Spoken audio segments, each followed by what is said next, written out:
The steam rose from the industrial sink, coating my raw hands in a film of moisture that never quite dried. My fingertips had long since wrinkled into soft ridges, my nails brittle from the harsh chemicals we used to sanitize the endless parade of plates, glasses, and silverware that cycled through the casino's kitchen. I tucked a strand of hair behind my ear with my forearm, careful not to touch my face with my soap-slick hands. "Martinez, we need more champagne flutes for the high rollers room," barked Jerome, the floor manager who never bothered to learn my first name. "ASAP." "Yes, sir," I replied, reaching for the special rack where we kept the crystal. "My name is Elise," I wanted to say. "I've worked here for 7 months." But the words stayed trapped in my throat, like so many things these days. Through the small window that connected the dishwashing station to the rest of the kitchen, I could see the chaos of the Saturday night rush. Chefs shouting orders, waitstaff hurrying with trays balanced precariously on their palms, bartenders shaking cocktails with practiced flourishes. Beyond them all, through the swinging doors that led to the casino floor, occasional flashes of light and bursts of sound escaped, slot machines chiming their false promises, dealers calling numbers, the collective murmur of hundreds of people chasing fortune. I was invisible here, hidden away in this steamy corner, arms submerged to my elbows in sudsy water, but that invisibility was a comfort. It kept me safe. It kept Jamie safe. My 6-year-old son would be asleep by now, curled up in his Batman pajamas, clutching the stuffed dinosaur his father had given him before disappearing from our lives 3 years ago. Mrs. Abernathy from apartment 4B was watching him. She charged less than most sitters, partly out of pity, I suspected, and partly because she was lonely. Whatever the reason, I was grateful. The night shift paid an extra $1.50 per hour, and with rent due in 5 days, I needed every cent. I checked my watch. A cheap digital thing with a cracked face and a fraying band. 4 more hours to go. My lower back ached from standing, and my left shoulder had developed a persistent twinge from the repetitive motion of scrubbing. But it was steady work. Legal work. Safe work. The kitchen doors swung open with more force than usual, and the noise level dropped abruptly. I glanced up, curious about the sudden change in atmosphere. A group of men in tailored suits had entered, looking out of place among the kitchen staff in their stained aprons and white uniforms. "Mr. Castellano would like to inspect the kitchen," announced a broad-shouldered man with a shaved head and a scar that ran from his left ear to the corner of his mouth. He didn't wait for permission, simply stepped aside to make way for someone behind him. The name registered vaguely in my mind. Castellano.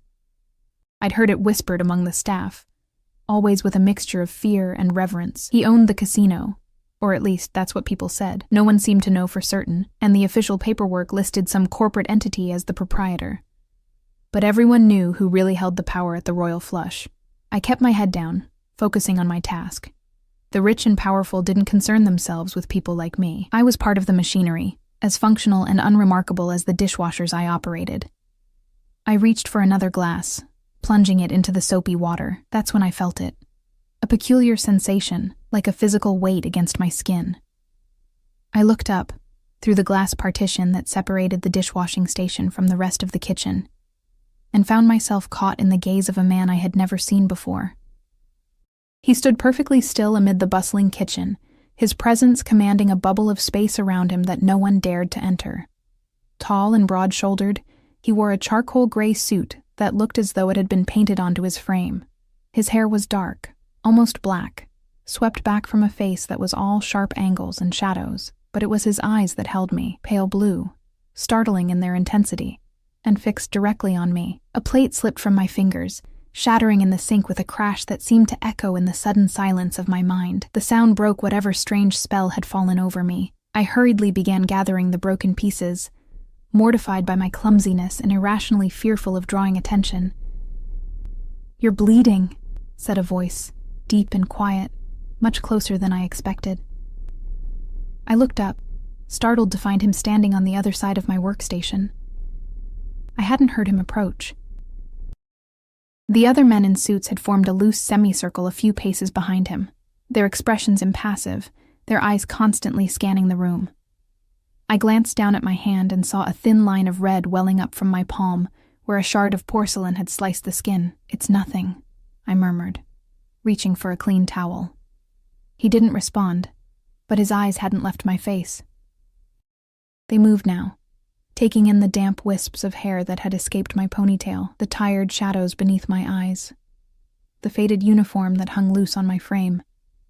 I fought the urge to shrink away from his scrutiny, to hide my chapped hands and the cheap watch that proclaimed my poverty as clearly as a neon sign.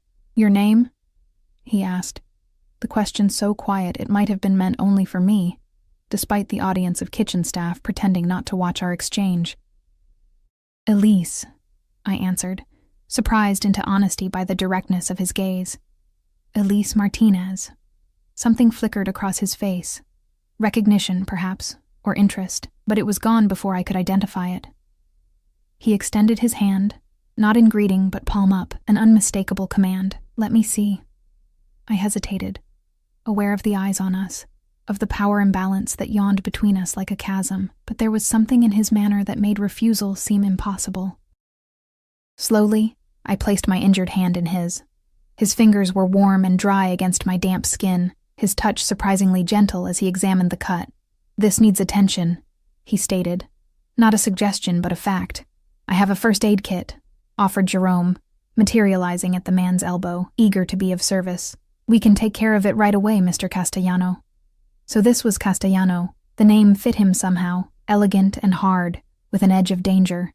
He didn't acknowledge Jerome's offer, his eyes still fixed on my face with an intensity that made my pulse quicken. "Have it brought to my office," he said, and it took me a moment to realize he was speaking to one of the men behind him, not to me or Jerome. "Along with Ms. Martinez." Panic flared in my chest. "I can't," I blurted out.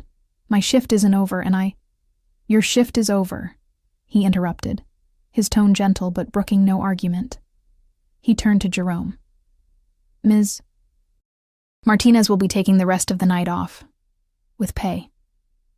Jerome nodded rapidly. "Of course, Mr. Castellano, whatever you say."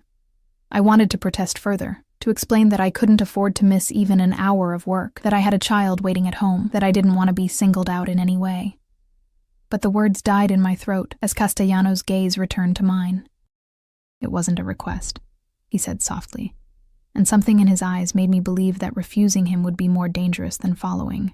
One of his men approached, gesturing for me to follow him. Castellano released my hand, which I hadn't realized he was still holding. "I'll join you shortly," he said, and then turned away, continuing his inspection of the kitchen as though nothing unusual had occurred. I was led through a maze of hallways I'd never seen before, despite working at the casino for months. We passed through a door marked private and entered a different world, one of plush carpeting, subdued lighting, and hushed voices. The walls were paneled in dark wood, adorned with paintings that looked expensive even to my untrained eye. The man escorting me, who hadn't spoken a single word since we left the kitchen, stopped before a heavy oak door and knocked once before opening it and gesturing for me to enter. "Wait here," he instructed, finally breaking his silence. "Someone will attend to your hand until Mr. Castellano arrives." The door closed behind me with a soft click that nonetheless sounded like the tumbling of a lock. I stood alone in what was clearly an office, but unlike any I had ever seen. It was spacious and elegant, dominated by a massive desk of polished wood. Floor-to-ceiling windows offered a panoramic view of the city lights spread out below like scattered gems on black velvet. A movement to my right startled me. A middle-aged woman in a crisp uniform approached with a small medical kit. "Let me see that cut, dear," she said kindly, gesturing to a leather sofa positioned near a fireplace, where flames danced merrily, casting the room in a warm glow. I sat, allowing her to clean and bandage my hand, my mind racing. Why had Castellano singled me out? What could he possibly want from someone like me? The questions tumbled through my thoughts, each more alarming than the last. "There you are," said the woman, securing the bandage with a gentle pat. "It's not deep. Should heal nicely." "Thank you," I replied automatically, my voice sounding strange to my own ears. "Do you know why I'm here?" She gave me a look that mingled sympathy with caution. "It's not my place to speculate on Mr. Castellano's business." She gathered the first aid supplies and moved toward the door. "Can I bring you anything while you wait? Water? Coffee?" I shook my head, and she slipped out, leaving me alone with my mounting anxiety. Minutes ticked by, marked by an ornate clock on the mantelpiece that looked like it cost more than 6 months of my rent. I perched on the edge of the sofa, afraid to sink into its luxurious comfort, feeling as out of place as a crow among peacocks. The door opened, and Castellano entered, now without his entourage. He'd removed his suit jacket, and the crisp white shirt he wore beneath it emphasized the breadth of his shoulders and the lean strength of his frame. He moved with the fluid grace of a predator, secure in his domain and his power. "Ms. Martinez," he said, crossing to a cabinet near the windows. "Would you care for a drink?" "No, thank you," I replied, struggling to keep my voice steady. "Mr. Castellano, I don't understand why I'm here." He poured himself what looked like whiskey into a crystal tumbler, his back to me. "Dominic," he said, "I'm sorry." He turned, those pale blue eyes finding mine again across the room. "My name is Dominic. I prefer it to Mr. Castellano in private conversation." Private conversation. The phrase sent a shiver of unease down my spine. What could someone like him possibly have to discuss privately with someone like me? "You've been working at my establishment for 7 months, he continued, moving to lean against the edge of his desk, studying me with that same unnerving intensity. Always the late shift, always alone, always watching the doors. My heart stuttered in my chest. He'd been keeping track of me? "How do you—" "I make it my business to know what happens in my casino," he interrupted smoothly. "Every employee, every customer, every transaction. Nothing occurs here without my knowledge." I swallowed hard, fighting the urge to flee. "I still don't understand why I'm here." A smile curved his lips, subtle and somehow dangerous. "Because I've been watching you, Elise Martinez, and I find myself curious." The way he said my name, rolling it off his tongue like he was tasting it, sent another tremor through me, not entirely of fear this time, which was perhaps more frightening still. "About what?" I asked, my voice barely above a whisper. He took a sip of his whiskey, considering me over the rim of the glass. "About why a woman with your obvious intelligence and education is washing dishes in my kitchen. About why you flinch at loud noises and watch the doors. About who or what you're running from." The accuracy of his observations felt like a physical blow. I stood up, suddenly unable to remain seated under his scrutiny. "I'm not running from anything. I'm just trying to make a living, like everyone else." "Like everyone else," he repeated softly. "Is that why you use a different name on your employment forms than on your apartment lease? Why you walk a different route home each night? Why you've enrolled your son in a school across town rather than the one in your district?" Ice flooded my veins. Jamie. He knew about Jamie. "How dare you?" I whispered, anger temporarily overwhelming fear. "You've been spying on me? On my son?" Something shifted in his expression. Approval, perhaps, at my flash of defiance. "I told you, Elise. Nothing happens in my world without my knowledge." He set down his glass and straightened, taking a step toward me. "Especially when it concerns someone who interests me." I backed away, bumping into the sofa behind me. "I'm nobody. Just a dishwasher. There's nothing interesting about me." "I disagree," he said, continuing his approach until he stood directly before me, close enough that I could smell his cologne, something expensive and subtle, with notes of sandalwood and spice. "I find you very interesting indeed. A woman with secrets, living in fear, working herself to exhaustion to protect her child." A lump formed in my throat. "Please," I said, unsure what I was even asking for. "I just want to go home. My son is safe with Mrs. Abernathy," he finished for me. "She's a former school teacher, divorced, no children of her own. She drinks too much sherry on weekends but is otherwise reliable. Your son is sleeping soundly. He won't miss you for another hour." The depth of his knowledge terrified me. I stared up at him, trembling now. "What do you want from me?" His expression softened fractionally. "For now, just conversation." He gestured to the sofa. "Please sit. I promise you have nothing to fear from me tonight." Tonight. The qualifier wasn't lost on me. Reluctantly, I sank back onto the sofa, and he took a seat in an armchair opposite me, maintaining a distance that should have been reassuring, but somehow wasn't. "You're in trouble," he stated, Not a question, but a certainty. Financial, certainly. That much is obvious. But there's more. Someone dangerous. Someone you're hiding from. I remained silent, unwilling to confirm or deny his suspicions. My past was my own, my burden to carry. He studied me for a long moment, then nodded as if I had spoken. I respect your caution, but know this. I can help you, Elise. Whatever your problem, whoever you're running from, I have resources, power, protection. Why would you help me? I asked, genuinely baffled. You don't know me. A slow smile spread across his face, transforming his features from merely handsome to devastatingly beautiful. Let's just say I've developed a personal interest. His words hung in the air between us, heavy with implication. A personal interest. I'd heard variations of that phrase before, from men who saw my vulnerability as an opportunity. But something about Dominic Castellano's expression, the calm certainty in his eyes, told me this was different. More dangerous, perhaps. Mr. Castellano, Dominic, he corrected gently. Dominic, I conceded, the name feeling strangely intimate on my tongue. I appreciate your concern, but you don't know anything about my situation. Michael Reeves, he said, the name falling like a stone into still water. Former boyfriend, Jamie's father. 3 years ago, he stole money from his employer, a pharmaceutical distribution company that serves as a front for the Vasquez cartel, and disappeared. They believe you know where he is, where the money is. The blood drained from my face. I gripped the edge of the sofa, suddenly lightheaded. How could he possibly know? I'd never told anyone the truth. Not even Mrs. Abernathy or my few acquaintances at work. I'd constructed an entirely different story. That Michael had simply abandoned us. A sadly common tale that raised few questions. I don't, I whispered. The denial automatic after so many years. I don't know anything.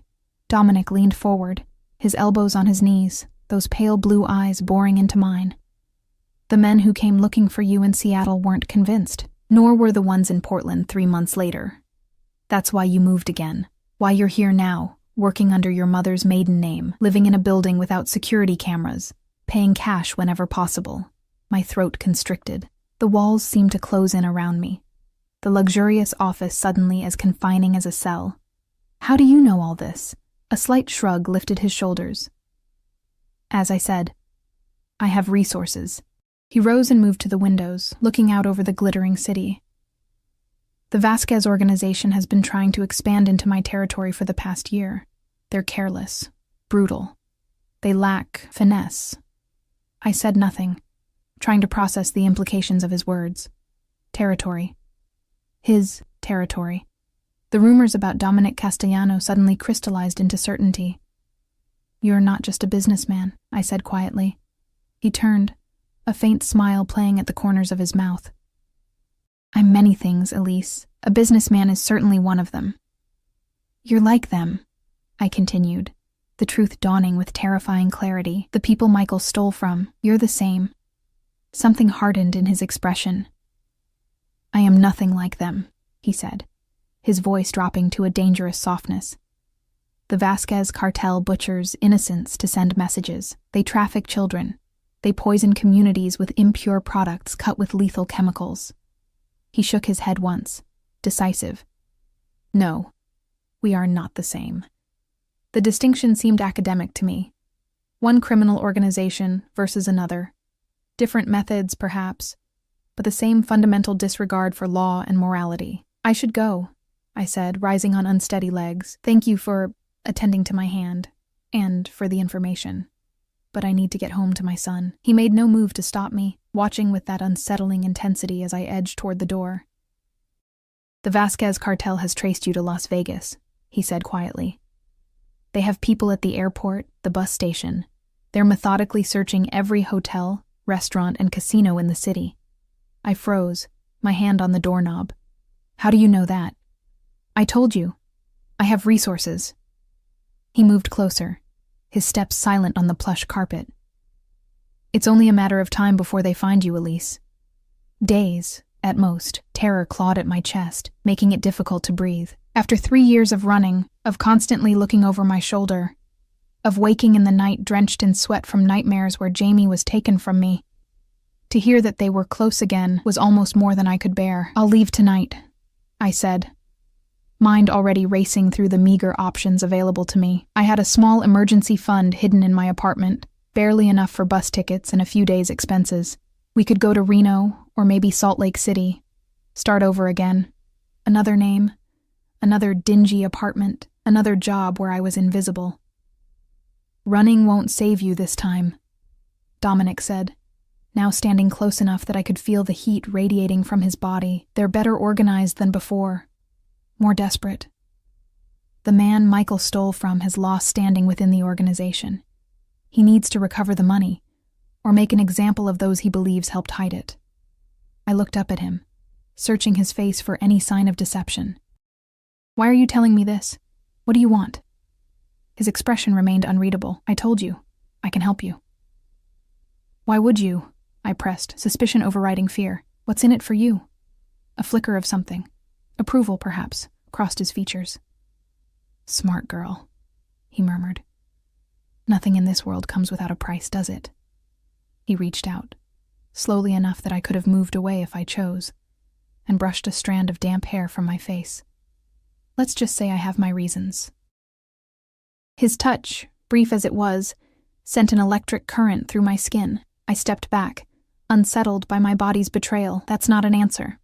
It's the only one you're getting tonight." He moved past me to open the door, revealing the same silent, suited man who had escorted me earlier. "Anthony will take you home. There will be someone watching your apartment tonight. For protection." "I don't want your protection," I said, even as part of me recognized the futility of refusing. Dominic's smile was cold and certain. "What you want and what you need are rarely the same thing, Elise. A lesson I learned long ago." He nodded to Anthony. "See Ms. Martinez safely home. Make sure she's not followed." I hesitated at the threshold, caught between fear of Dominic Castellano and the greater fear of what awaited me outside the shelter of his influence. "What happens tomorrow?" I asked. His gaze softened fractionally. "Tomorrow, we find a more permanent solution to your problem." He took my bandaged hand in his, turning it palm up to examine the dressing. "The cut should heal cleanly. Make sure to keep it dry." The sudden shift to mundane concern was jarring. I withdrew my hand from his grasp. "Thank you," I said stiffly, unable to shake the feeling that I had somehow entered into a bargain whose terms I didn't fully understand. Anthony led me through the labyrinthine back corridors of the casino to a service exit where a sleek black SUV with tinted windows waited, its engine running. The vehicle screamed money and power, exactly the kind of conspicuous transportation I had spent years avoiding. "Is this necessary?" I asked, as he opened the rear door for me. "I usually take the bus." "Mr. Castellano's instructions were clear," Anthony replied, his first complete sentence to me. His voice was surprisingly gentle for a man whose very presence exuded danger. The interior of the SUV was luxurious. Soft leather seats, the subtle scent of new car and expensive cologne, temperature perfectly regulated against the desert night's chill. The driver, another suited man whose broad shoulders strained the fabric of his jacket, didn't acknowledge me beyond a brief nod in the rearview mirror before pulling smoothly away from the curb. As we drove through the neon-lit streets of Las Vegas, I stared out the window, mind reeling. In the space of a single hour, my carefully constructed world had been upended. The danger I'd been running from for 3 years had found me again. But now there was a new complication. Dominic Castellano, with his penetrating eyes and unsettling knowledge of my life. Out of the frying pan, into the fire. The old idiom seemed particularly apt. We pulled up outside my apartment building, a shabby 3-story structure with peeling paint and security doors that had long since stopped locking properly. The contrast between the gleaming SUV and my humble residence couldn't have been more stark. "Wait," Anthony said, as I reached for the door handle. He scanned the street, eyes narrowed, before nodding to the driver. Only then did he exit the vehicle and open my door, standing like a shield between me and the quiet street. "This isn't necessary," I murmured, embarrassed by the attention we might attract. The last thing I needed was more curious neighbors. Anthony didn't respond, simply escorted me to the building's entrance, and waited while I fumbled with my keys. Only when I had the door open did he speak. "There will be someone outside all night," he said. "Don't be alarmed if you notice a car or two. They're with us." He handed me a small card with a single number printed on it. "If you need anything at all, call this number. It's a direct line. Someone will answer, regardless of the hour." I took the card reflexively, slipping it into my pocket. "Thank you," I said, unsure what else to offer. Anthony nodded once and returned to the SUV, leaving me to enter the building alone. I climbed the 2 flights of stairs to my apartment, each step heavier than the last as exhaustion and anxiety warred within me. "Mrs. Abernathy" answered my soft knock immediately, her kind face creased with concern. "You're home early, dear," she said, ushering me inside. "Is everything all right? You look pale." "I'm fine," I lied, summoning a smile that felt brittle even to me, "just not feeling well. They let me off early." She didn't look convinced but was too polite to press. "Jamie's been sleeping soundly, not a peep." She gathered her cardigan and purse. "Should I come by tomorrow as usual?" Tomorrow. What would tomorrow bring? Dominic had promised a permanent solution to my problems, whatever that might entail, but for now I needed normalcy, at least for Jamie's sake. "Yes, please," I said, same time. After seeing Mrs. Abernathy out, I locked the door and slid the chain into place, a flimsy barrier that would do little against anyone truly determined to enter, but provided the illusion of security. I checked the windows next, ensuring they were secure, before finally allowing myself to sink onto the worn sofa. The events of the evening played through my mind like a fever dream. Dominic Castellano, the revelation that he knew my secrets. The Vasquez cartel closing in. It was too much to process, too overwhelming to face. I pushed myself up and moved quietly to Jamie's room, needing the comfort of seeing him safe and peaceful. He slept as Mrs. Abernathy had said, one arm flung above his head, the other clutching his dinosaur. His dark lashes cast shadows on his cheeks, and his breathing came in soft, even puffs. My beautiful boy, the only good thing to come from my relationship with Michael. The only thing that mattered. I knelt beside his bed, gently brushing his hair, so like his father's, from his forehead. "I'll keep you safe," I whispered. "Whatever it takes." The words hung in the still air of the bedroom, a vow and a premonition, whatever it takes, even if it meant accepting help from a man like Dominic Castellano. Even if the price of that help was something I couldn't afford to pay? I had no answers, only the bone-deep certainty that I would do anything, to protect my son. Exhausted beyond measure, I showered quickly, washing away the scent of industrial detergent and, absurdly, trying to erase the lingering sensation of Dominic's touch on my skin. As I changed into an oversized t-shirt and cotton shorts that served as pajamas, I caught sight of my reflection in the bathroom mirror. Pale face, shadows beneath my eyes, damp hair curling around my shoulders. I looked frightened, vulnerable. Exactly the kind of woman who would attract a predator like Dominic Castellano. Because that's what he was, beneath the expensive suit and cultured manner. A predator. A man who saw something he wanted and took it, regardless of laws or morality. The only question was, what did he want from me? I turned away from my reflection and its unanswerable questions. Sleep. I needed sleep. Tomorrow would bring its own challenges, its own decisions. For tonight, at least, Jamie and I were safe. As I slipped beneath the thin blankets of my bed, I found myself listening for sounds outside my window. Cars passing, voices, anything that might signal danger. Instead, there was only the usual ambient noise of the city at night, and beneath that, an unusual silence where my anxiety should have been, the knowledge that someone was watching over us, even if that someone answered to Dominic Castellano, provided a strange comfort I hadn't felt in years. Just before sleep claimed me, my thoughts drifted to pale blue eyes and the touch of warm fingers against my skin. Dangerous thoughts, foolish thoughts. But in the darkness of my bedroom, with danger pressing in from all sides, I allowed myself the momentary weakness of remembering how it felt to be seen. Truly seen. For the first time in years. Morning came too soon, sunlight filtering through the thin curtains and painting stripes across my bed. For a blissful moment, I existed in the space between sleep and wakefulness, free from fear and memory. Then reality crashed back. Dominic Castellano, the Vasquez cartel, danger closing in from all sides. I sat up, pushing tangled hair from my face. The digital clock on my nightstand read 7:15. Jamie would be awake soon, hungry and full of 6-year-old energy. School day routine. Normal life. The juxtaposition of mundane morning rituals against the shadow of what had happened last night seemed absurd, almost laughable. The sound of movement in the kitchen jolted me fully awake. I froze, heart hammering against my ribs. Jamie was too short to reach the cupboards, and he knew better than to use the stove unsupervised. Someone was in our apartment. I slipped from bed, scanning the room for a weapon. The baseball bat I kept under the bed, a concession to living in a neighborhood where police response times averaged 20 minutes, felt reassuring in my grip as I crept toward the bedroom door. "Good morning, Ms. Martinez," called a female voice, unfamiliar but calm. "Please don't be alarmed. Mr. Castellano sent me." I hesitated, bat still raised. "Who are you? How did you get in?" "My name is Nina.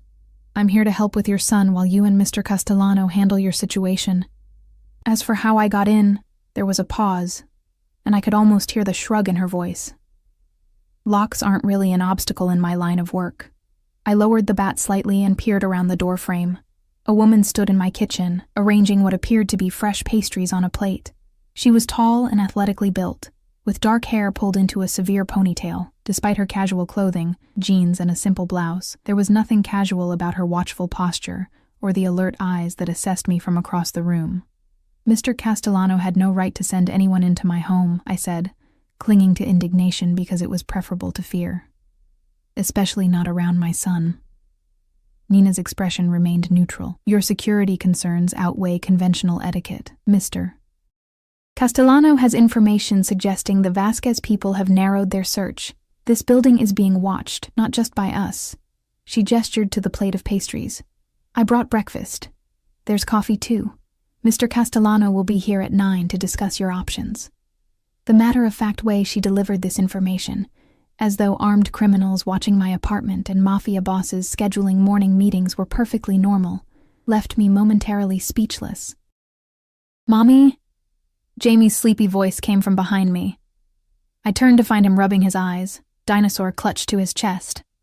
"I'm hungry," I forced a smile, quickly setting the bat aside. "Good morning, sunshine. I was just about to make breakfast." I threw a warning glance at Nina, silently pleading for discretion. She seemed to understand, her severe expression softening as she looked at Jamie. "You must be the famous Jamie," she said, her voice gentler than I would have expected. "I heard you like dinosaurs. That's a nice one you have there." Jamie regarded her suspiciously, edging closer to me. "Who are you?" "This is Nina," I explained, placing a protective hand on his shoulder. "She's a friend who stopped by for breakfast, with donuts," Nina added, lifting the plate slightly. "And chocolate milk if your mom says it's okay." Jamie's eyes widened, his natural caution warring with 6-year-old desire for forbidden treats. "Can I have chocolate milk, Mom, please?" The normalcy of the question, the ordinary mothering decision in the midst of extraordinary circumstances, nearly undid me. I swallowed hard against the lump in my throat. "Just this once," I agreed. "Why don't you go wash up first?" Once Jamie had scampered off to the bathroom, I turned back to Nina. "I don't know what Dominic told you, but I don't need a babysitter, for me or my son." Nina met my gaze evenly. "2 men have been watching this building since 4 a.m. They match the description of known Vasquez associates. A third joined them about an hour ago. So no, Ms. Martinez, you don't need a babysitter. You need protection." She poured coffee into a chipped mug and held it out to me. "Cream? Sugar?" I took the mug mechanically, my hands suddenly unsteady. "Black is fine," I murmured, trying to process this new information. They had found me already. They were outside, watching, waiting. "Mr. Castellano has a plan," Nina continued, her voice low as Jamie's footsteps pattered back toward us. "But you need to be ready to move quickly. Pack only essentials. 1 small bag each." "Move?" I echoed. "Move where?" Nina's eyes flicked to Jamie as he re-entered the room, and she smoothly transitioned to a smile. "Those are some awesome pajamas," she told him, setting a glass of chocolate milk on the table. "Batman is my favorite too." While Jamie happily dug into a chocolate-filled pastry, heedless of the tension simmering in the room, Nina handed me a small envelope. Inside was a note written in elegant, masculine script. "Be ready at 9. Bring only what you can carry. Everything else can be replaced. Everything except you and the boy, D." I folded the note and slipped it into my pocket, mind racing. Leave?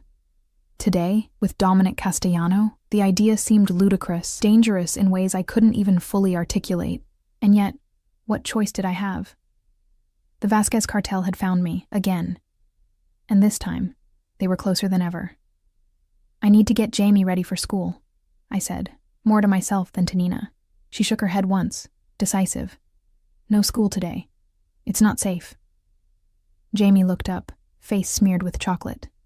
"No school?" His expression brightened with the universal joy of unexpected freedom. "Can we go to the park instead?" "Not today, buddy," I said, forcing a light tone. "We're going on a little trip, like a vacation?" he asked, excitement building. I nodded, not trusting my voice for more. A vacation, or an escape, or possibly walking straight from one danger into another. The next hour passed in a blur of activity. I helped Jamie dress, and then packed his favorite toys, a few changes of clothes, and his beloved dinosaur into his Batman backpack. My own packing was equally sparse. Practical clothing, toiletries, the emergency cash from its hiding place behind the loose baseboard in my closet. The envelope contained just over $2,000, all that remained of my last 3 paychecks, saved penny by penny for exactly this kind of emergency. Not enough to start over again, not really. Not with the Vasquez cartel so close. At precisely 8:45, Nina's phone chimed with a message. She checked it and nodded to me. "Time to go," she said, "all business now. Stay close to me. Don't stop for anything." "Where are we?" I began, but she cut me off with a sharp gesture. "No questions. Not now." She crouched to Jamie's level, her expression serious but kind. "Jamie, we're going to play a game, okay? It's called Secret Agents. We need to be very quiet and do exactly as I say. Can you do that?" Jamie nodded solemnly, thrilled to be included in adult matters. "I can be quiet," he whispered, already playing his part. Nina led us not to the front door, but to the fire escape outside my bedroom window. "This way," she said, sliding the window open with practiced ease. "Quickly now." I hesitated, struck by the finality of the moment. 3 years in this tiny apartment, it wasn't much. The pipes groaned, the heating was unreliable, and the neighbors sometimes fought loudly at 3 in the morning. But it had been our refuge, our home. "Ms. Martinez," Nina prompted, her tone gentle but urgent. "We need to go." I nodded, helping Jamie through the window first, then following with our 2 small bags. The metal of the fire escape was already warm in the morning sun as we descended, moving as quietly as possible. At the bottom, instead of dropping to the alley below, Nina guided us through a service door into the adjacent building. We navigated a maze of corridors, emerging finally into what appeared to be an underground parking garage. A black SUV identical to the one from last night idled near the exit, engine running. The rear door opened as we approached, and I found myself looking into those now familiar pale blue eyes. Dominic Castellano sat in the back seat, impeccably dressed in another bespoke suit, this one navy blue. He extended a hand to Jamie. "You must be the dinosaur expert I've heard about," he said, his deep voice warm with genuine interest. "I'm Dominic. Your mother and I are friends." Jamie glanced at me, seeking permission. At my nod, he took Dominic's hand with surprising confidence. "I'm Jamie. I know all about the Jurassic period. That's when the biggest dinosaurs lived." "Is that so?" Dominic replied, helping him into the vehicle. "Perhaps you can teach me about them during our trip." I climbed in after Jamie, hyper-aware of Dominic's proximity as I settled onto the leather seat. Nina closed the door behind us and moved to the front passenger seat, exchanging quiet words with the driver. Anthony, I realized, recognizing his broad shoulders and closely cropped hair. "The men watching your apartment?" Dominic asked Nina. "Dealt with," she replied cryptically. "They won't be reporting back anytime soon." I glanced sharply at her, then at Dominic. "What does that mean? Did you—" I stopped, aware of Jamie's curious ears beside me. Dominic's expression revealed nothing. "It means we have some time before the Vasquez organization realizes they've lost track of you. Again." He turned his attention to Jamie, who was watching the exchange with undisguised interest. "I hear you like Batman. I always preferred Superman myself." Just like that, he redirected the conversation, engaging Jamie in an animated debate about superheroes that lasted as we pulled smoothly away from the curb and merged into morning traffic. I watched my son, normally shy with strangers, chatting comfortably with one of the most dangerous men in Las Vegas, and felt reality slipping further away with each passing minute. "Where are we going?" I asked, when there was a lull in their conversation. Dominic glanced at me, something unreadable flickering in his eyes. "Somewhere safe. A property of mine outside the city. For how long?" "As long as necessary." The vagueness of his answer heightened my anxiety. "I have work tonight. I can't just disappear." A faint smile curved his lips. "Your employment at the casino has been terminated. With a generous severance package, of course." "You can't just—" I began, then stopped, recognizing the futility of the protest. Of course he could. He owned the casino. He apparently owned much more than that. "Your financial concerns are being addressed, Elise," he said quietly, his tone suggesting the matter was closed. "For now, focus on keeping yourself and Jamie safe." The use of my son's name sent a chill through me. The casual familiarity, the easy way he had insinuated himself into our lives in the span of less than 12 hours. It was calculated, I was certain. Everything about Dominic Castellano was calculated. The city gave way to desert landscape, endless stretches of sand and scrub, punctuated by distant mountains. Jamie pressed his face to the window, entranced by the passing scenery, while I tried to quell the growing sense of having surrendered control of my life entirely. After about 40 minutes of driving, we turned onto a private road that wound through increasing vegetation. Palm trees appeared, then flowering bushes, creating the illusion of an oasis rising from the barren landscape. Finally, we passed through an ornate gate with armed guards and up a curved driveway to a sprawling estate set against the backdrop of a natural rock formation. "Wow," Jamie breathed, eyes wide. "Is this a castle?" Dominic chuckled, the sound surprisingly warm. "Not quite. Just a house." Just a house. The understatement was almost comical. The structure before us was a masterpiece of modern architecture. Glass and stone merging seamlessly with the natural landscape, multiple levels cascading down the hillside.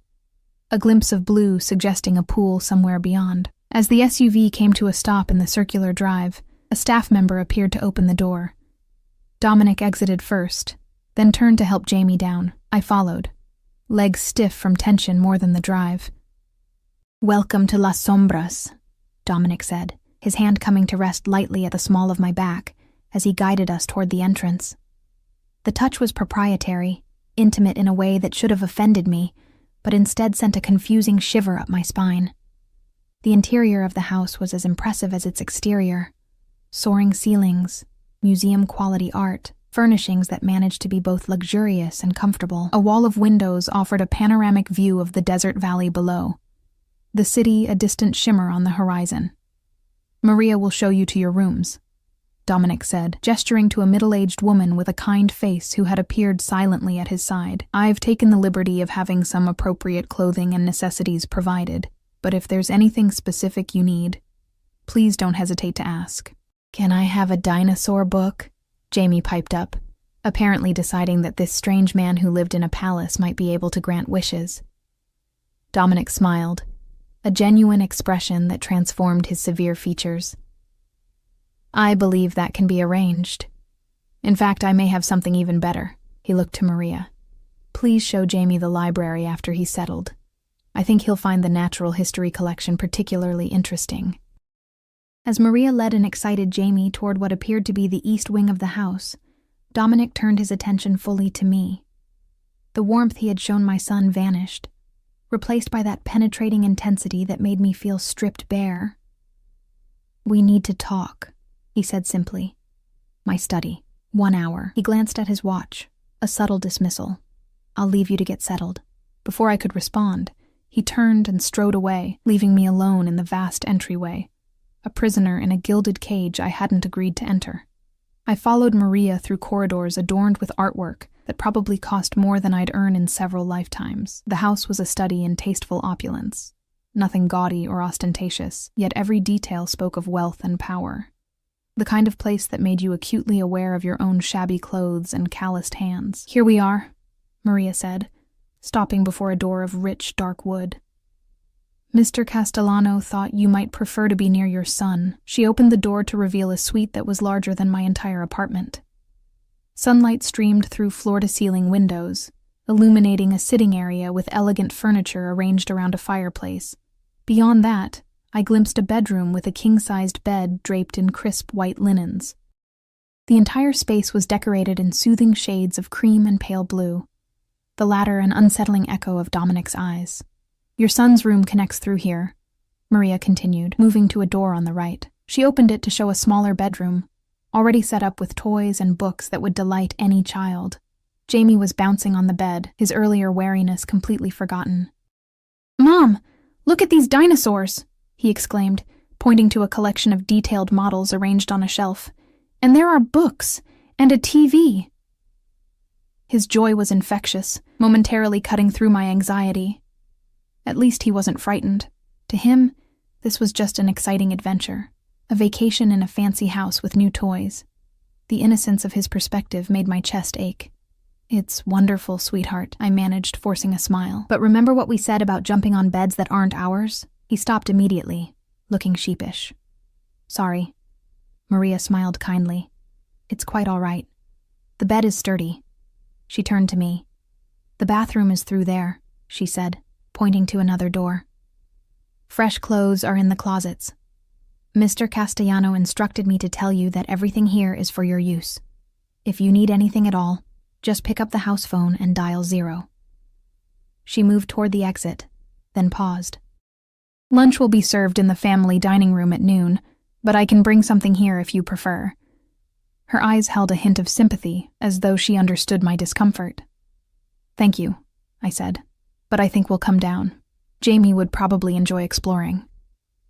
After Maria left, I sank onto the edge of the bed, suddenly exhausted despite the early hour. The events of the past 12 hours felt surreal, like a dream I couldn't quite wake from. 24 hours ago, I'd been washing dishes in the casino kitchen, invisible and safe in my anonymity. Now I was in the home of a man who was, by his own admission, a criminal. A man who had orchestrated my rescue with military precision, who had inserted himself into my life with calculated determination.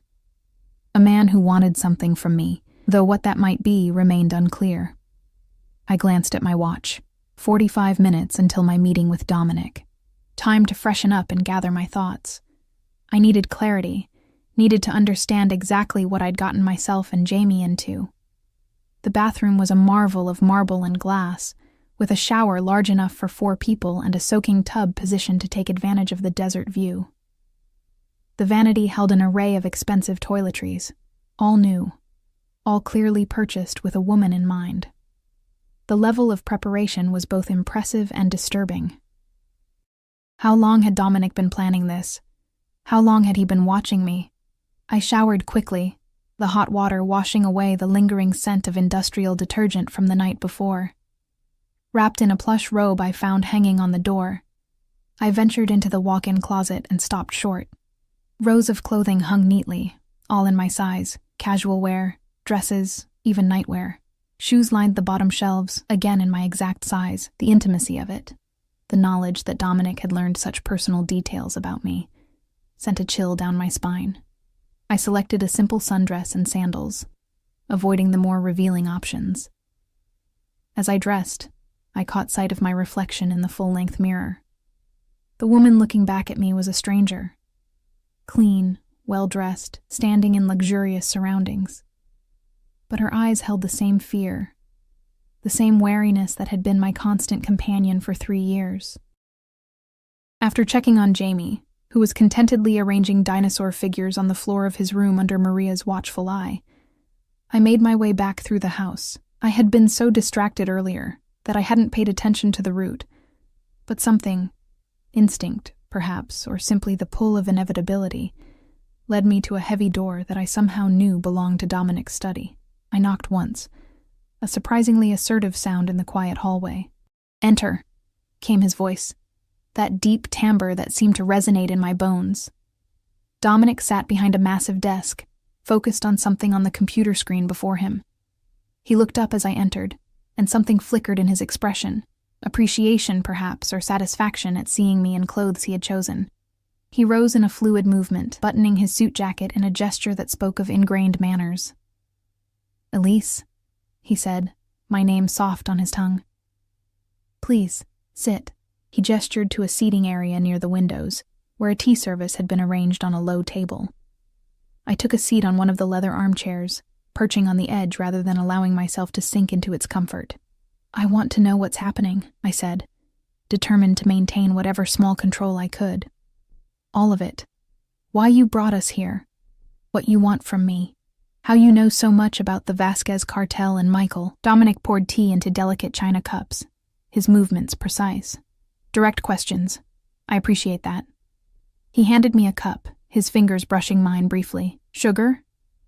I shook my head, impatient with the social niceties. He settled into the chair opposite mine, regarding me over the rim of his cup. "The simplest answer is that I'm protecting an investment." "An investment," I repeated flatly. "Is that what I am to you?" A faint smile touched his lips. "Not you specifically, no. Las Vegas. My territory. My businesses." He set his cup down. "The Vasquez cartel has been trying to establish a foothold here for the past year. I've been discouraging their efforts." His tone made it clear that this discouragement had not been gentle. "What does that have to do with me and my son?" "Their pursuit of you has brought key players into my territory, men I've been wanting to identify." He leaned forward slightly. "You're the bait in a trap, Elise. A trap I've been carefully setting for months." The blunt admission sent ice through my veins. "You've been using me," I whispered. "Using my fear, my son's safety. I've been protecting you," he corrected, his tone hardening. "If I wanted to simply use you as bait, I could have left you in that apartment and waited for them to find you, then eliminated them when they did." His eyes held mine. "Instead, I brought you here. Safe. Protected. For now," I said. "But what happens after your trap is sprung? What happens to Jamie and me then?" Dominic was silent for a moment, studying me with that unsettling intensity. "That depends," he finally said, "on what you choose." "What I choose," I laughed, the sound hollow even to my own ears. "What choice do I have? I'm here, in your house, dependent on your protection. That's not exactly a position of freedom." "You're more free than you've been in 3 years," he countered. "Free from constantly looking over your shoulder. Free from working your fingers to the bone for minimum wage. Free from living in fear." The accuracy of his assessment stung. "Only because I've traded one captor for another." Something dangerous flashed in his eyes. "I am not your captor, Elise. I'm offering you a solution. A permanent one." "What kind of solution?" I asked, wary of the shift in his demeanor. Dominic rose and moved to the window, looking out over the desert landscape. "The Vasquez organization believes you know where Michael hid the money he stole. $5 million. He turned back to me. "Do you?" The question I had been asked countless times by countless threats. The question I had always denied knowing the answer to. "No," I said, the familiar lie rolling off my tongue. Dominic's expression didn't change. "I don't believe you." Fear spiked through me. "It's the truth. Michael never told me anything. He just disappeared. Left me to deal with the consequences." Dominic returned to his chair, movements languid but with that underlying tension that reminded me of a predator restraining itself. "The night before he disappeared, Michael transferred $20,000 into an account in your name. An account you emptied the same day he vanished. His gaze was relentless. You knew he was planning to run. You helped him. My heart hammered against my ribs. How could he possibly know about that account? I had closed it years ago, withdrawn the money in cash. Used it to flee with Jamie when the Vasquez men first came looking. I didn't know what he'd done, I said, clinging to the partial truth. He told me he'd gotten a bonus, that we were going to take a trip. I swallowed hard. The next morning he was gone. No note, no explanation. Then those men came asking about money, about Michael. I took Jamie and ran. Dominic studied me for what felt like an eternity, his expression unreadable. "Let's assume, for the moment, that I believe you," he finally said, though his tone suggested he didn't. "The fact remains that the Vasquez cartel believes otherwise. They will never stop hunting you, Elise, not until they recover their money or extract what they believe is appropriate vengeance." I closed my eyes briefly, the weight of that truth settling on my shoulders like a physical burden. "So what's your solution? Keep us prisoner here forever?" "Not a prison," he said softly. "A sanctuary, protection, for as long as you need it." He leaned forward, those pale eyes capturing mine, "in exchange for your loyalty." "My loyalty," I repeated, the word heavy with implication. "What exactly does that entail?" The smile that curved his lips then was predatory, possessive. "You're an intelligent woman, Elise. I think you understand perfectly what I'm offering." And I did. Protection. Security. A life of luxury for myself and my son.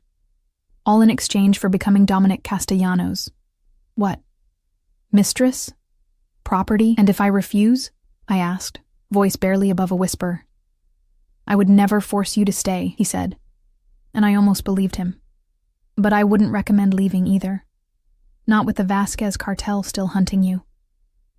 A gilded cage was still a cage, no matter how he dressed it up in talk of choices and sanctuary. "I need time," I said, rising from my chair. "To think. To understand what this means for Jamie and me." Dominic nodded, unexpectedly acquiescent. "Of course. Take all the time you need." He rose as well, once again closing the distance between us with those fluid, predatory movements. "But understand this, Elise. I protect what's mine, and from the moment I saw you through that glass, watching you work in my kitchen with those delicate hands and defiant eyes, I decided you would be mine, and the possessive declaration should have terrified me. Instead, it sent a confusing warmth through my body, a treacherous flutter beneath my ribs. I took a step back, needing distance from his overwhelming presence. "I'm not yours," I said, finding a shred of defiance. "I don't belong to anyone." His smile deepened, as though my resistance pleased him. "Not yet," he agreed. "But you will be. We both know it's only a matter of time." The certainty in his voice, the absolute confidence, left me speechless. I turned and fled, not caring how it looked or what it revealed about my state of mind. I needed air, space, distance from the man who seemed able to see through every defense I'd built. As I hurried down the corridor, his words echoed in my mind. Only a matter of time. The most frightening part wasn't his arrogance or his power. It was that, deep down, I feared he might be right. The days at Las Sombras blended into a strange, dreamlike routine. Jamie thrived in the spacious environment, delighting in the pool, the extensive library, and the attention lavished on him by Maria and the other staff. He asked about returning to school only once, easily satisfied by my vague explanation about an extended vacation. I, however, lived in a constant state of tension, waiting for the other shoe to drop. Dominic was often absent during the day, attending to his various businesses in the city. But evenings belonged to him, dinners where he engaged Jamie in conversations about dinosaurs and superheroes, followed by quiet moments on the terrace after Jamie went to bed, where Dominic and I circled each other with words that meant everything and nothing. He never pushed, never rushed, never attempted to force the issue of my loyalty. Instead, he simply existed in my orbit, a gravitational force gradually pulling me closer despite my resistance. A week passed. Then two. The opulent surroundings began to feel less foreign, the staff less intimidating. I found myself helping in the kitchen sometimes, unable to remain idle while others worked. Maria initially protested, but eventually accepted my need for normalcy, for purpose. It was during one of these kitchen sessions, kneading bread dough alongside Maria, that Dominic found me. "I need to speak with you," he said, his tone serious in a way that sent ice down my spine. "In my study." I wiped flour from my hands, exchanging a worried glance with Maria, who nodded encouragingly. "Jamie is with Antonio in the garden," she assured me. "Go." Dominic said nothing as I followed him through the house, his posture tense, the silence heavy between us. In his study, he closed the door with deliberate care and turned to face me. "The Vasquez men found your old apartment yesterday," he said without preamble. "They tore it apart looking for clues to your whereabouts." My stomach clenched. "Did anyone get hurt?" "Mrs. Abernathy is fine," he assured me. "They waited until the building was empty, but they left a message." His jaw tightened. "For you, and for anyone helping you." I sank into the nearest chair, legs suddenly unable to support me. "What kind of message?" "The kind meant to terrify," he said, his voice hard. "They're growing desperate. The cartel leader's patience is wearing thin." I closed my eyes, guilt and fear warring within me. Mrs. Abernathy, my neighbors, the other tenants, all at risk because of me, because of Michael's actions and my subsequent flight. "There's more," Dominic continued, moving to stand before me. "They've identified Jamie's school. They've been watching it, gathering information." My eyes flew open, panic surging like a tidal wave. "Jamie is safe," he interrupted, his hands coming to rest on my shoulders, steadying me. "Here, with us. They don't know where you are, Elise, but they're getting closer. Their search has narrowed to properties in the desert. It won't be long before they connect me to your disappearance." "What happens then?" I whispered, looking up at him. His expression softened, fingers moving to brush a strand of hair from my face. "Then I eliminate the threat, permanently." The casual way he spoke of violence should have horrified me. Instead, I felt a perverse relief. "You would kill for us?" "Without hesitation," he replied, his eyes never leaving mine. "But there's another way, a better way." He knelt before me, bringing us to eye level. "Tell me where the money is, Elise. Give me the leverage I need to negotiate with the Vasquez cartel." The plea caught me off guard. After 3 years of denying, of running, of pretending ignorance, to finally hear someone ask so directly, with no threats or violence, just a simple request. "I can't," I whispered, tears welling in my eyes. "I promised." "Michael?" Dominic's voice hardened. "You're still protecting the man who abandoned you?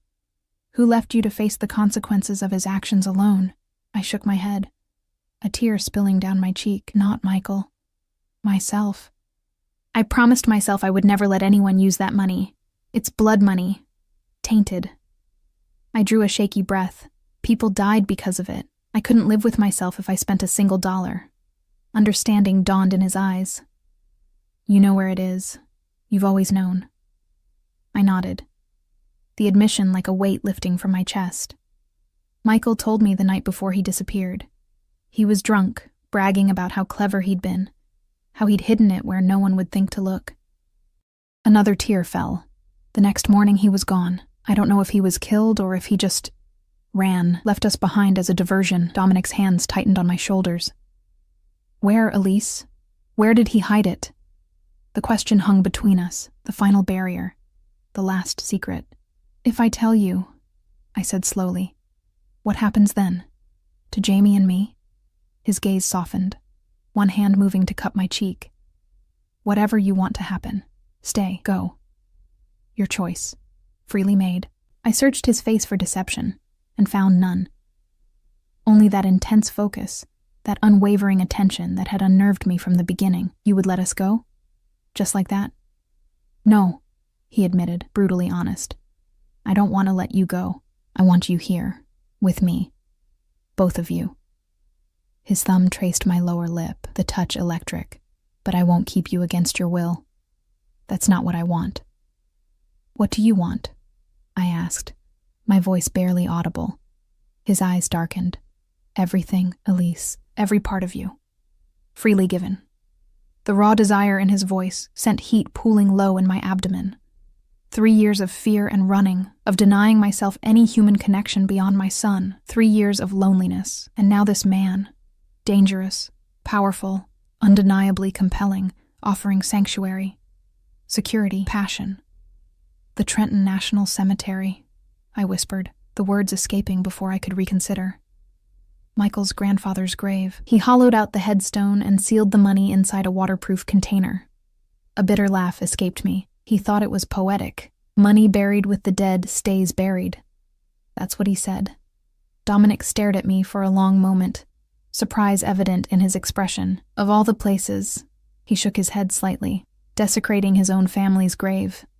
The man had no honor. No, I agreed softly. He didn't. Dominic rose in a fluid movement, reaching for his phone. Anthony, he said after a moment, I need a team ready. We're going to Trenton. His eyes never left mine as he gave detailed instructions, his free hand still cupping my face, thumb gently wiping away the tears that continued to fall. When he ended the call, he pulled me to my feet and into his arms. I went willingly, the last of my resistance crumbling as his warmth enveloped me. You've carried this alone for too long, he murmured into my hair. No more, Elise. You're not alone anymore. I allowed myself to lean into him, to draw strength from his solid presence. What happens now? He pulled back slightly to meet my gaze. I retrieve the money. I arrange a meeting with the Vasquez leadership. I return their money, with interest, on the condition that they leave Las Vegas. And you, alone. Permanently. It sounded so simple, laid out in those confident terms. Will they agree? A cold smile curved his lips. They'll have little choice. 5 million isn't worth a war, especially when I make it clear what such a war would cost them. I believed him. In the weeks I'd spent in his home, I'd glimpsed the extent of his power, the loyalty he commanded, the resources at his disposal. Dominic Castellano was not a man to be crossed lightly. You're leaving, I said, suddenly realizing the implication of his phone call. When? Within the hour, he replied. The sooner this is resolved, the better. Fear clutched at my heart, not for myself this time, but for him. Is it dangerous? Something warm flickered in his eyes. Concerned for my safety, Elise? I looked away, unwilling to acknowledge how much the thought of him in danger affected me. Jamie would miss you, I said instead. His fingers gently turned my face back to his. Only Jamie? The question hung between us, demanding truth. No, I whispered. Not only Jamie. The admission changed something between us. A tangible shift in the atmosphere. Dominic's gaze dropped to my lips, his intent clear. I had a heartbeat to decide, to pull away, or to surrender to the connection that had been building since that first moment through the glass partition. I chose surrender. His lips met mine with unexpected gentleness, a contrast to the barely restrained power I always sensed in him. My hands found their way to his chest, feeling the steady, strong beat of his heart beneath expensive fabric. The kiss deepened, his arm tightening around my waist, drawing me flush against him. It was freedom and captivity at once. The cage I had feared transformed into a sanctuary I never wanted to leave.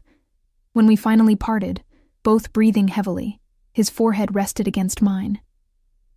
When I return, he said, voice rough with emotion, we'll talk about the future, your future, our future if you'll consider it. I will, I promised, surprising myself with how much I meant it. He kissed me once more, briefly but with an intensity that left me dizzy, then stepped back. Stay with Jamie. Don't leave the property for any reason. Nina and the security team will remain on high alert until I return. I nodded, suddenly reluctant to see him go. How long will you be gone? 3 days. 4 at most. His hand caressed my cheek one final time.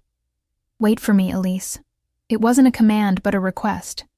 Perhaps the first true choice he had offered me. I will, I said again. The words a promise, a commitment, a step toward a future I had never dared to imagine. The next 3 days passed in a haze of anticipation and fear. I threw myself into activities with Jamie, grateful for his uncomplicated joy in swimming, reading, and exploring the grounds under Nina's watchful eye. At night, I stood on the terrace, looking out over the desert, wondering where Dominic was, if he was safe, if he would return as promised. On the fourth day, as the sun began its descent toward the horizon, painting the sky in brilliant oranges and pinks, a helicopter appeared in the distance. Jamie, playing nearby, looked up with excitement. "Is that Mr. Dominic?" he asked, shielding his eyes against the glare. "I think it might be," I replied, heart quickening. We watched as the helicopter landed on the pad at the far end of the property. Minutes later, a familiar figure emerged, striding toward the house with that predatory grace I had come to recognize from any distance. Jamie waved enthusiastically, and to my surprise, Dominic returned the gesture, a genuine smile warming his typically austere features. "Mom?" Jamie said, tugging at my hand. "Can we stay here? With Mr. Dominic? I like it here." The innocent question brought tears to my eyes. "Would you like that, sweetheart?" He nodded emphatically. "He knows all about dinosaurs, and he said he'd teach me to swim better. And Maria makes the best cookies." I laughed, a free, unburdened sound I hadn't heard from myself in years. "Those are all excellent reasons." Dominic reached us, his eyes finding mine immediately, a question in their pale depths. I smiled, extending my free hand, the one not clasped in Jamie's, toward him. He took it, his warm fingers entwining with mine. "Welcome home," I said softly. The words lingered in the desert air, a promise, a new beginning.